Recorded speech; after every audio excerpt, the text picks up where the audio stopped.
হাসিনা একটি এক্সক্লুসিভ সাক্ষাৎকার দিয়েছে। আপনি নিশ্চয়ই দেখেছেন। হুম। সেখানে তিনি এই বছরের মধ্যে দেশে ফেরার কথা বলেছেন। এর আগেও তিনি দেশে ফেরার কথা বলেছেন, কিন্তু টাইম ফ্রেম বেঁধে দিয়ে নয়। আপনার কি মনে হয় যে আগে যতবার দেশে ফেরার কথা তিনি বলেছেন আর এবারকার তার যে ঘোষণা তার মধ্যে সিগনিফিকেন্টলি কোনো পার্থক্য রয়েছে? আমি পুরো ইন্টারভিউটা পড়ে, কারণ এটা তো একটা ইমেলের মাধ্যমে ইন্টারভিউটা হয়েছিল, সেই জি, ইন্টারভিউটা পড়ে যেটা দেখলাম যে ওখানে দুটো লাইন আছে খুব গুরুত্বপূর্ণ। একটা আপনি যেটা বলছেন যে উনি বলছেন যে তিনি এই বছরেই দেশে ফিরবেন। তো এই বছরেই এরকম একটা স্পেসিফিক টাইম ফ্রেম, এখন তো আমরা জুন মাসের শেষ প্রান্তে চলে এসেছি, বছরের অর্ধেক বাকি আছে। জি। তো এই এই এত মানে টাইট টাইম ফ্রেম আগে কখনো দিয়েছেন কিনা আমার মনে নেই। মানে তাই না? ঘটনা তো 2 বছর, তার চেয়ে বেশি না। কাজেই এটা একটু সিগনিফিক্যান্ট এই কারণে যে তিনি কেন এত স্পেসিফিক বলছেন যে এই বছরেই তিনি ফিরবেন। তিনি বলতে পারতেন যে আমি ফিরবো যখন পরিবেশ থাকবে, আগে যেটা বলেছেন, যখন গণতান্ত্রিক পরিবেশ থাকবে, যখন ফেরার পরিবেশ থাকবে তখন ফিরবেন, এই ধরনের কথা তিনি আগে বলেছেন। কিন্তু এইবার বলছেন যে এই সময়ে তিনি ফিরবেন। আচ্ছা, দ্বিতীয় কথা যেটা বলেছেন সেটা হচ্ছে যে তিনি আহ্বান জানিয়েছেন বর্তমান সরকারের প্রতি যে আওয়ামী লীগের উপর যাতে নিষেধাজ্ঞা তুলে নেওয়া হয়, তাদের উপর আরোপ করা বিভিন্ন ভুয়া মামলা তুলে নেওয়া হয়, এবং তাদের নেতা কর্মীদের যাতে মানে স্বাধীনভাবে রাজনীতি করতে দেওয়া হয়। এটা না হলে তিনি বলছেন যে আওয়ামী লীগ অন্য পথ বেছে নেবে, যেটা একটু মানে তিনি ব্যাখ্যা করেননি কি পথ বেছে নেবে। কিন্তু এটা একটা এক ধরনের একটা অন্য পথ কি হতে পারে রাজনীতিতে।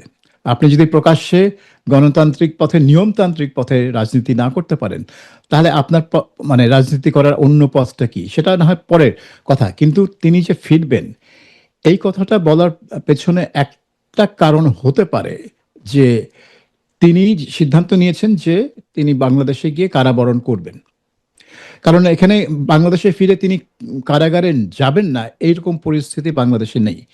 এখন প্রশ্ন নিশ্চয়ই না। হচ্ছে যে আন্তর্জাতিক অপরাধ ট্রাইব্যুনালে তার তার বিরুদ্ধে যে মামলা হয়েছিল এবং যে মামলার রায় তাকে যে ফাঁসির আদেশ দেওয়া হয়েছে, সেই ফাঁসির আদেশ বিএনপি সরকার কার্যকর করবে কিনা, এটা একটা বড় প্রশ্ন। এখন তিনি নিশ্চয়ই ফাঁসিতে ঝোলার জন্য বাংলাদেশে ফিরবেন না, এটা কেউ করবে না। এটা তো একটা বোকামি হবে যদি কেউ মনে করে যে তিনি ফাঁসিতে ঝোলার জন্য আসছেন। তো হয় তিনি আসছেন এই আশ্বাসে যে তাকে ফাঁসি দেওয়া হবে না, কিন্তু সেই ধরনের কোনো আশ্বাস পেতে হলে যে ধরনের আম, আলোচনা দরকার, পর্দার আড়ালে যে ধরনের আলোচনা দরকার, সে ধরনের কোনো আলোচনা হয়েছে বলে মনে হয় না। কারণ শেখ হাসিনা নিজেই বলছেন যে তারা কোনো সিক্রেট ডিল তিনি করবেন না, তিনি যা করার, যা কথাবার্তা বলার প্রকাশ্যে করবেন। তো সিক্রেট ডিল যদি না হয়, তাহলে তিনি ফিরবেন, ব্যাপারটা একটু আমার কাছে খটকা লাগছে। যে তিনি কি সিদ্ধান্ত নিয়েছেন যে কিছু একটা হবে, আইন আইনগত প্রক্রিয়ার মধ্যে দিয়ে তিনি ফাঁসির থেকে রেহাই পাবেন, কিন্তু তিনি কি আবার তার সারা জীবনকে তিনি জেলে থাকতেও প্রস্তুত? অনেকগুলো ব্যাপার আছে, কিন্তু সবকিছু দেখে মনে হচ্ছে যে সবকিছু যদি আপনি মানে চিন্তা ভাবনা করেন, আর তার এই কথা যে আমি এই বছরই দেশে ফিরবো, সে দুটো মেলান, তাহলে মনে হচ্ছে যে তিনি সিদ্ধান্ত নিয়েছেন যে এই মুহূর্তে তাকে দেশে ফিরতেই হবে, এই বছরের মধ্যেই তাকে দেশে ফিরতেই হবে, এবং তিনি সেটা করতে চান। সো ওই দিক থেকে আমি মনে করবো যে এটা সিগনিফিক্যান্ট যে তিনি একটা সিদ্ধান্ত নিয়েছেন। আপনি বলছেন যে সিক্রেট ডিল হয়েছে কিনা গভর্নমেন্টের সঙ্গে, তেমন কোনো লক্ষণ আপনি দেখতে পাচ্ছেন না, যেহেতু তিনি নিজেই বলেছেন, একেবারে উড়িয়ে দিয়েছেন যে এই ধরনের কোনো সম্ভাবনা নেই, কোনো হুম। ধরনের হিডেন এগ্রিমেন্ট বা এই টাইপের কিছু নেই। তবে ইন্টারন্যাশনাল কোনো কানেকশন তিনি তৈরি করেছেন কিনা আওয়ামী লীগের ফিরে আসা বা তার ফিরে আসা বা রাজনীতি পুনর্বাসিত হওয়া, এটির কোনো ধরনের, যেহেতু হয়তো সরকারের সাথে কোনো ডিল করেনি, কিন্তু বিহাইন্ড দ্য স্ক্রিন আন্তর্জাতিক নানান ধরনের সংযোগ এখানে থাকতে পারে কিনা? যুক্তরাষ্ট্র, ভারত, এসবে যে রাশিয়া। আমি দেখলাম যে শেখ হাসিনা সাক্ষাৎকারে তিনি ওইদিকে একটা আভাস দিয়েছেন। কারণ তিনি মানে তিনি কি করছেন এখন, সেই জিনিস ব্যাখ্যা করতে গিয়ে তিনি এক জায়গায় বলেছেন যে আন্তর্জাতিক সম্প্রদায়ের সাথে তার যোগাযোগ তিনি বজায় রাখছেন, এবং আন্তর্জাতিক সম্প্রদায়কে তিনি মানে বলতে পারেন লবি করছেন আওয়ামী লীগের পক্ষে, যে আওয়ামী লীগকে রাজনীতিতে ফিরতে দেওয়া উচিত, এই ধরনের একটা কাজ তিনি করছেন। তো এটা তিনি নিজেই বলেছেন সেই সাক্ষাৎকারে।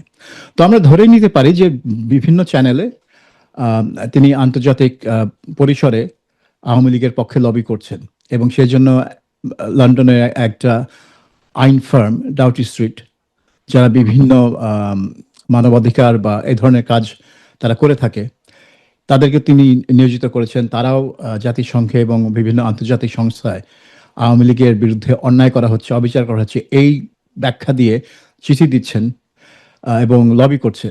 কাজেই আন্তর্জাতিক পরিসরে যে যোগাযোগ আছে তা নিয়ে কোনো সন্দেহ নেই।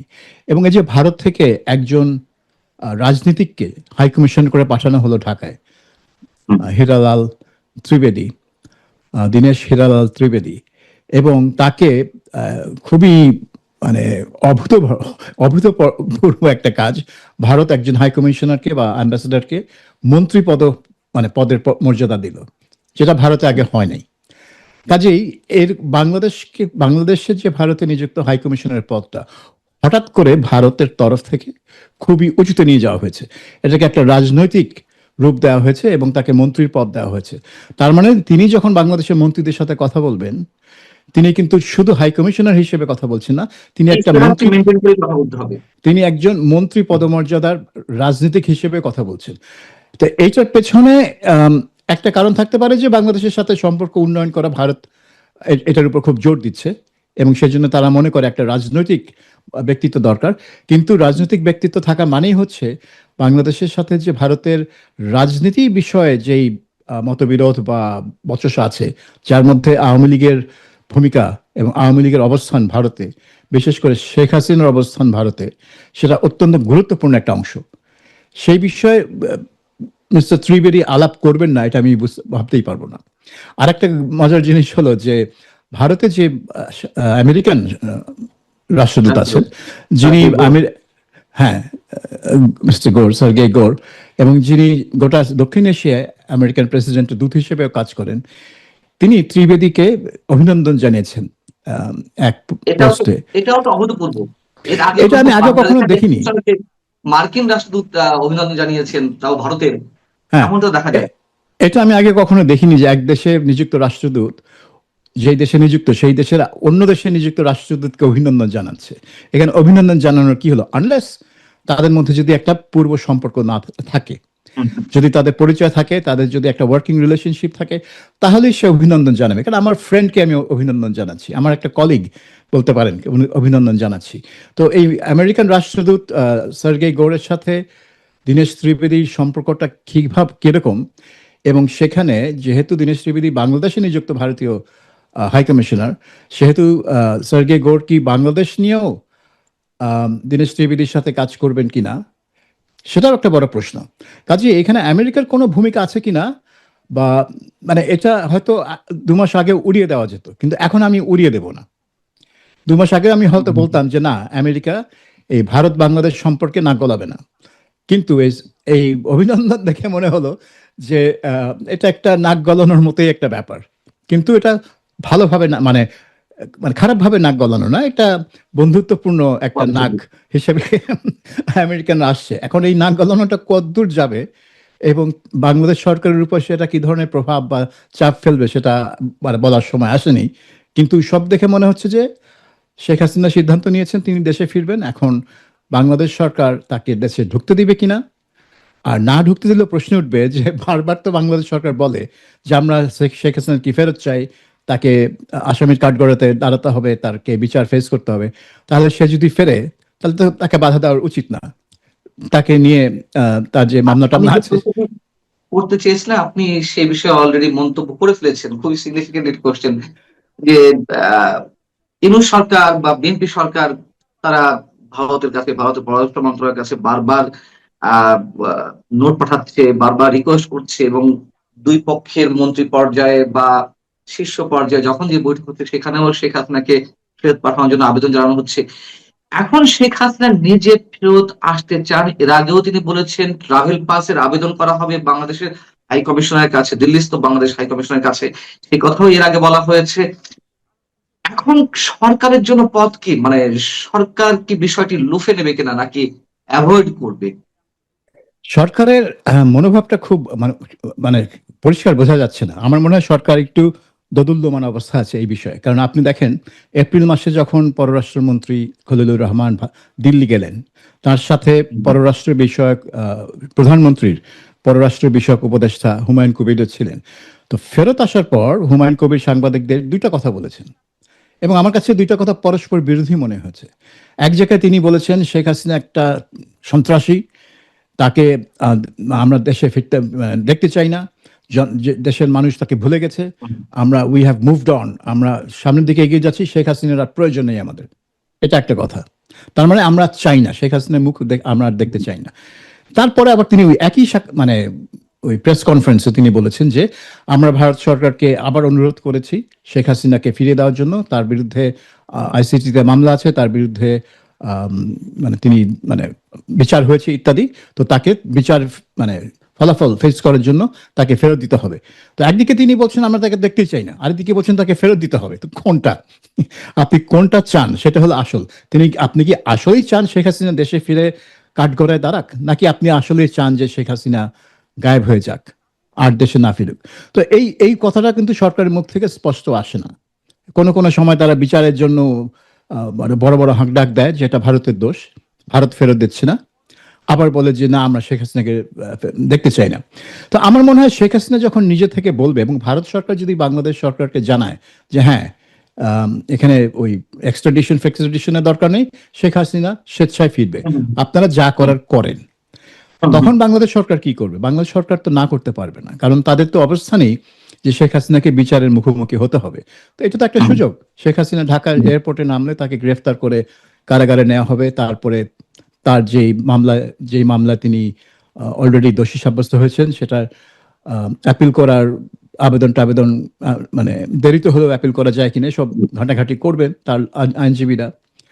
এখন এই প্রক্রিয়া কিভাবে যাবে আমি জানি না, সেটা হচ্ছে এটা আইসিটি কতটা স্বাধীনভাবে কাজ করবে, কতটা সরকারের নির্দেশ অনুযায়ী কাজ করবে। এখন আমরা জানি বাংলাদেশের আদালত এইসব স্পর্শকাতর মামলায় খুব মানে রেয়ারলি তারা মানে সরকারের উচ্ছার বিরুদ্ধে যায়। কাজেই এখানে আমরা ধরেই নিতে পারি যে এখানে সরকার যা চায় সেটাই হবে। এখন সরকার কি চায় সেটা তো সরকারকেই সিদ্ধান্ত নিতে হবে যে তারা শেখ হাসিনাকে নিয়ে কি করতে চায়। আপনি তো বললেন যে সরকার একটা মানে দোদুল্যমানতার মধ্যে আছে। আর যারা স্টেক হোল্ডার, অন্যতম প্রধান যে স্টেক হোল্ডার এখন এই মুহূর্তে বাংলাদেশে জামাতে ইসলামী এবং এনসিপি, আপনাকে মনে হয় তারাও শেখ হাসিনা দেশে আসুক এটি চায় আসলে মনে প্রাণে? আমার মনে হয় তাদের মনে একটা বাসনা আছে শেখ হাসিনাকে ফাঁসিতে ঝোলানোর, কারণ এটা হবে তাদের প্রতিশোধ। যে কারণে আন্তর্জাতিক অপরাধ ট্রাইব্যুনালই তার বিচার হয়েছে, কারণ সেখানে জামাত নেতাদের বিচার হয়েছে এবং 5 জনের ফাঁসি হয়েছে। যে কারণে আন্তর্জাতিক অপরাধ ট্রাইব্যুনালের চিফ প্রসিকিউটর হিসেবে তাজুল ইসলামকে নিয়োগ করা হয়েছিল, যিনি জামাত ইসলামের লোক, এবং তিনি জামাত নেতাদের পক্ষে আইনজীবী ছিলেন পুরো ওই যুদ্ধাপরাধীদের বিচারের প্রক্রিয়ায়। কাজে এটা একটা সব পুরোটাই ইউনূস সরকার আমলে সাজানো হয়েছিল একটা প্রতিশোধ হিসেবে। কিন্তু তিনি এই প্রতিশোধটা ছিল তিনি যখন দেশে নেই, অর্থাৎ তাকে অ্যাকচুয়ালি ফাঁসিতে ঝোলানো সম্ভব না। কিন্তু যদি আবার ফাঁসিতে ঝোলানো সম্ভব হয়, আর এখন আইসিটি আর সেই তাজুল ইসলামের হাতে নেই, নিয়ন্ত্রণে নেই, এখন আছে একজন বিএনপি নিয়োগকৃত হ্যাঁ চিফ প্রসিকিউটর হাতে। কিন্তু যখন ওই প্রশ্নটা আসবে আমরা কি আসলেই শেখ হাসিনাকে ফাঁসিতে ঝোলাবো, এই প্রশ্নটা সরকারকে বিষয়, আর ঝুলাতে পারবো একটা বিষয়, ঝুলাতে পারবো কিনা মানে সেটাও সম্ভব কিনা বাংলাদেশের ক্ষেত্রে আসলে কি এটি এক্সিকিউট করার সেই ধরনের বাস্তবতা আছে কিনা বাংলাদেশের রাজনীতিতে? আমার মনে হয় যে বাসনাটা আছে এই এনসিপি এবং হ্যাঁ। জামাতের মধ্যে, বাসনাটা যে আছে তা নিয়ে আমার কোনো সন্দেহ নেই। কিন্তু তাদের মধ্যে এই উপলব্ধিটাও আসতে পারে যে একজন প্রাক্তন প্রধানমন্ত্রীকে, বিশেষ করে শেখ হাসিনার মতো প্রধানমন্ত্রীকে ফাঁসিতে ঝোলানো এত সহজ ব্যাপার না। আর তিনি যদি দেশে ফেরেন এবং তারপরে যদি তাকে ফাঁসি দেওয়া হয়, তাহলে কিন্তু আন্তর্জাতিকভাবেও কিন্তু জিনিসটা ভালো চোখে দেখা হবে না। আপনি দেখেন এই আজকেই দেখলাম আমেরিকার একজন দক্ষিণ এশিয়া বিশেষজ্ঞ মাইকেল কুগেলম্যান, যাকে বিভিন্ন সময়ে বিভিন্ন গণমাধ্যম সাক্ষাৎকার নিয়ে থাকে, তিনি বলছেন যে তিনি কল্পনা করতে পারছেন না যে শেখ হাসিনা ফিরবে। হ্যাঁ, এটা হয়তো তার কল্পনার বাইরে, কল্পনা জগতের বাইরের একটা ঘটনা, তিনি কল্পনা নাও করতে পারেন। কিন্তু তারপরে বলছেন যে তিনি যদি ফেরেন তাহলে তাকে সারা জীবন জেল খাটতে হবে। তার মানে তিনিও কিন্তু ভাবছেন না যে তাকে ফাঁসিতে ঝোলানো হবে। মানে জেল খাটতে হতে পারে সারা জীবন এবং জেলখানায় তিনি মারা যেতে পারেন, সেরকম ওই দূর পর্যন্ত চিন্তা ভাবনা চলতে পারে, কিন্তু ফেরার পর তাকে ফাঁসিতে ঝোলানো হবে, এই চিন্তা ভাবনা কিন্তু খুব কম লোকই করবে। মানে গুপ্ত সুপ্ত বাসনা যতই থাকুক জামাত আর এনসিপির মনে, এই এই কাজটা করা কিন্তু অত সহজ হবে না, বিশেষ করে বিএনপির মতো দল যারা আর কি সেরকম উগ্র বিপ্লবী দল না। বিপ্লবী দল যে বিএনপি না সেটা আমরা জানি, কিন্তু সেরকম উগ্র তারা না যে তাদের প্রধান রাজনৈতিক প্রতিপক্ষ, কারণ জামাত তাদের প্রতিপক্ষ না, জামাত তাদের মিত্র, সবসময় তাদের মিত্র, এখনো তাদের মিত্র হিসেবেই তারা বিরোধী দলে আছে। এটা একটা কি বলবো, ওই যে 2014-18 সালের যে জাতীয় পার্টির বিরোধী দলের ভূমিকা সেরকম আর কি একটু। আম, কিন্তু তাদের প্রধান প্রতিপক্ষ নেতাকে ফাঁসিতে ঝোলানো আর তাকে একটা অন্যভাবে, আপনি ধরেন যে 2004 সালের 21শে আগস্ট যে গ্রেনেড হামলায় তাকে হত্যার একটা প্রচেষ্টা হয়েছিল, যেটার জন্য তারেক রহমান এক সময় দোষী সাব্যস্ত হয়েছিলেন, কিন্তু পরে হাইকোর্ট আওয়ামী লীগের পতনের পর সুপ্রিম কোর্ট থেকে তাকে এবং অন্যান্য সবাইকে বেকসুর খালাস দেওয়া হয়, মানে কেউ তাকে হত্যার চেষ্টা করে নাই, ওই 24 জন লোক এমনি এমনি মারা গেছে আর কি। সো সো সেই ব্যাপারটা এখন অত সহজ না, ফাঁসি দেওয়া একজন প্রাক্তন প্রধানমন্ত্রীকে ফাঁসি দেওয়া অত সহজ না, এবং সেই জন্য এই ফাঁসির কথাটা, এমনকি মাইকেল কুগলম্যান যার কল্পনার বাইরে যে শেখ হাসিনা ফিরবেন এটা তিনি কল্পনাও করতে পারেন না, তিনিও কিন্তু ফাঁসি পর্যন্ত কল্পনা করতে পারছেন না। তিনি ওই সারা জীবন জেল খাটবেন এই পর্যন্ত যাচ্ছেন, যেটা ভাবা খুব সহজ। হ্যাঁ, সারা জীবন তিনি জেল খাটতে পারেন, জেলখানায় তার মৃত্যু হতে পারে, তার বয়স তো প্রায় 80 ছুঁই ছুঁই। কাজেই তার তো শারীরিক অবস্থা কিরকম আমি জানি না, যারা গেছেন দেখেছেন তাদের কথা অনুযায়ী তিনি এখনো সুস্থ আছেন, এখনো খুব রোবাস্ট আছেন ইত্যাদি। তো এটা আমি ভেরিফাই করার কোনো রাস্তা নাই। তো এখন সেটাই মানে আপনার যে ওই কথা ঠিক যে এটা ফাঁসি পর্যন্ত যাবে কি না সেটা একটা বড় প্রশ্ন, এবং আমার মনে হয় তিনি যদি ফেরেন তিনি ওই আশ্বাস নিয়েই ফিরবেন যে ফাঁসি পর্যন্ত যাবে না, কিন্তু তাকে কারাবরণ করতেই হবে। কত সময়ের জন্য সেটা অন্য ব্যাপার, কিন্তু তাকে কারাবরণ করতেই হবে। তিনি এর আগের একটা ইন্টারভিউতে বলেছেন সম্ভবত টাইমস অফ ইন্ডিয়াতে, এবং সেই ইন্টারভিউ ভারতের সব ধরনের গণমাধ্যমে জাস্ট কপি হিসেবে এসেছিল, টাইমস অফ ইন্ডিয়ার রেফারেন্স দিয়েই। তিনি বলেছেন যে আমি ফিরবো, যে কোনো সময় ফিরবো এবং মাথা উঁচু করে ফিরবো। আহ তার এই যে ফিরে আসা যদি সত্যি সত্যি বাস্তবে আমাদের দেখতে হয়, আপনার কি মনে হয় তার এই ফিরে আসার মধ্য দিয়ে তার যে ইমেজ সংকট 5 আগস্টের পরপরই, 2024-এর 5 আগস্টের পরপরই দেখা দিয়েছিল, সেগুলো তো আস্তে আস্তে একটু একটু হলেও রিকভার হচ্ছে, এবং সত্যি সত্যিই তিনি মাথা উঁচু করে ফিরবেন? আহ মানে এই মাথা উঁচু করে ফেরার সাথে তো অনেক বিষয় জড়িয়ে রয়েছে। আহ দলীয় নেতা কর্মীরা তাকে রিসেপশন দিবে, বা আওয়ামী লীগের রাজনীতিতে পুনর্বাসিত হবে, তিনি ফিরবেন ভিআইপি, একজন ভিভিআইপি যেভাবে বিচারের মুখোমুখি হয় যদি তিনি দোষী সাব্যস্ত হয়ে থাকেন বা অন্যায় করে থাকেন। তিনি যেমন মানে আমরা দেখি তো কোথাও কোথাও যে ভিভিআইপি হিসেবেই বিচারের মুখোমুখি হচ্ছেন, সেই ধরনের কথা তিনি মিন করছেন কিনা, আর যদি মিন করেই থাকেন তাহলে সেটির বাস্তবতা আছে কিনা? ইউনূস সরকার যে কাজটা করেছে এই মুক্তিযুদ্ধের স্মৃতি এবং তার যে চেতনা সেটা ধ্বংস করার জন্য, এবং বঙ্গবন্ধুর স্মৃতি ধ্বংস করার জন্য ইউনূস সরকার যেটা করেছে, এবং বিএনপি সরকার সেগুলো অনেক কিছুই কিন্তু কন্টিনিউ করছে, মুখে বললেও কাজে কিন্তু তারা সেই ইউনূস সরকারের নীতির ধারাবাহিকতাই চলছে। এখন এইটা আমি বলবো যে আওয়ামী লীগের ইমেজ পুনরুদ্ধারে সহায়তা যত না করছে, তার চেয়ে বেশি যেটা করছে যে আওয়ামী লীগের মতো একটা দলের প্রয়োজনীয়তা মানুষের মনে সৃষ্টি করছে, যে না, এটা হয়ে যাচ্ছে একটা একতরফা শাসন। বিএনপি জামাত তারা একতরফা শাসন করছে, এটা একই ঘরানার দুইটা দল, এবং তারা আদর্শ একদিক থেকে তারা একই ঘরানার, অর্থাৎ এই পার্লামেন্টে সেরকম বিরোধী দল বলতে কিছু নেই, এটা একচেটিয়া শাসন হচ্ছে। ঠিক একটু মানে আমি বাকশাল শব্দটা বলবো না, কিন্তু বাকশালে যেরকম 4-5টা দলকে নিয়ে একটা দল গঠন করা হয়েছিল, এবং এখানে একটা দল গঠন করা হয়নি, 2-3টা দল আছে, বিএনপি, জামাত, এনসিপি, কিন্তু তারা একভাবেই কাজ করে, কারণ তারা নিজেরাও দেখে তারা হচ্ছে আওয়ামী লীগ বিরোধী একটা জোটের মতো। জোট ওই অর্থে মানে আনুষ্ঠানিক না হলেও অনানুষ্ঠানিক একটা জোট আওয়ামী লীগ বিরোধী, কাজে তারা মনে করে তারা একসাথে থাকলে আওয়ামী লীগকে আটকানো যাবে, এটাই হচ্ছে তাদের আদর্শ। এখন এখানে এই কারণে অনেকের মনে এই প্রশ্নটা আসছে যে আওয়ামী লীগের প্রয়োজনীয়তা আছে বাংলাদেশে, না হলে বাংলাদেশের রাজনৈতিক ভারসাম্য থাকছে না, এবং মানে বিশেষ করে বাংলাদেশের যে ইতিহাস, তার জন্মের যে ইতিহাস, সেই ইতিহাস বিকৃতিও আটকানো যাচ্ছে না। কাজেই এই কারণেই আওয়ামী লীগের মানে ইমেজ কি আছে আমি জানি না, কিন্তু আওয়ামী লীগের মতো একটা দলের যে প্রয়োজনীয়তা আছে সেটা অনেকের মনেই আবার জাগ্রত হচ্ছে, এটা নিয়ে কোনো সন্দেহ নেই। আমার শেষ প্রশ্ন, আপনি মাইকেল কুগেলম্যানের রেফারেন্স দিচ্ছিলেন যে তিনি কি বলেছেন, যে তিনি কল্পনাতেও আনতে পারেন না যে শেখ হাসিনা ফিরবেন। মাইকেল কুগেলম্যানের কথা আপনি, আপনার নিজের কাছে কি মনে হচ্ছে, আপনার দীর্ঘদিনের রাজনৈতিক অভিজ্ঞতা এবং যতটুকু ইতিহাস লব্ধ জ্ঞান আপনার, সেই জায়গা থেকে কি মনে হচ্ছে, ফিরে আসাটা সহজ হবে শেখ হাসিনার জন্য, বা ফিরবেন কিনা? না, ফিরেটা সহজ সহজ হবে না। ফিরে আসাটা প্রচন্ড ঝুঁকিপূর্ণ হবে, এটা নিয়ে কোনো সন্দেহ নেই। এখন উনার কথা শুনে মনে হচ্ছে উনি ঝুঁকিটা নিতে প্রস্তুত, কিন্তু এই যেটা আমি বললাম যে বাংলাদেশ সরকারকে একটা ডিলেমার মধ্যে ফেলে দিবে। তারা যদি শেখ হাসিনাকে ফিরতে না দেয়, তাহলে ভারত সরকার বলতে পারে যে তাহলে তুমি এই 1-1.5 বছর ধরে আমাকে খোঁচাইলা কেন, যে মানে এক্সট্রাডাইট করো, এক্সট্রাডিশন চুক্তি আছে, কেন ফেরত দিবা না, তাকে বিচারের মুখোমুখি হতে হবে। এই তো তিনি ফিরতে চান। আর যদি ফেরত নেন, তাহলে তারা হজম করবে কি করে? কতদিন জেলে রাখবে শেখ হাসিনাকে? ফাঁসিতে ঝুলাতে পারবে বলে আমার মনে হয় না। এখন কি হয় কে জানে, বাংলাদেশে অনেক কিছু হয়েছে যেগুলো 6 মাস আগেও কারো মনে হয়নি যেটা হবে।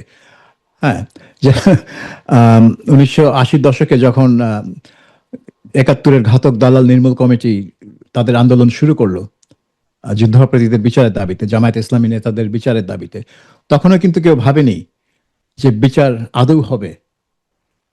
80 দশকে কেউ ভাবেনি, 90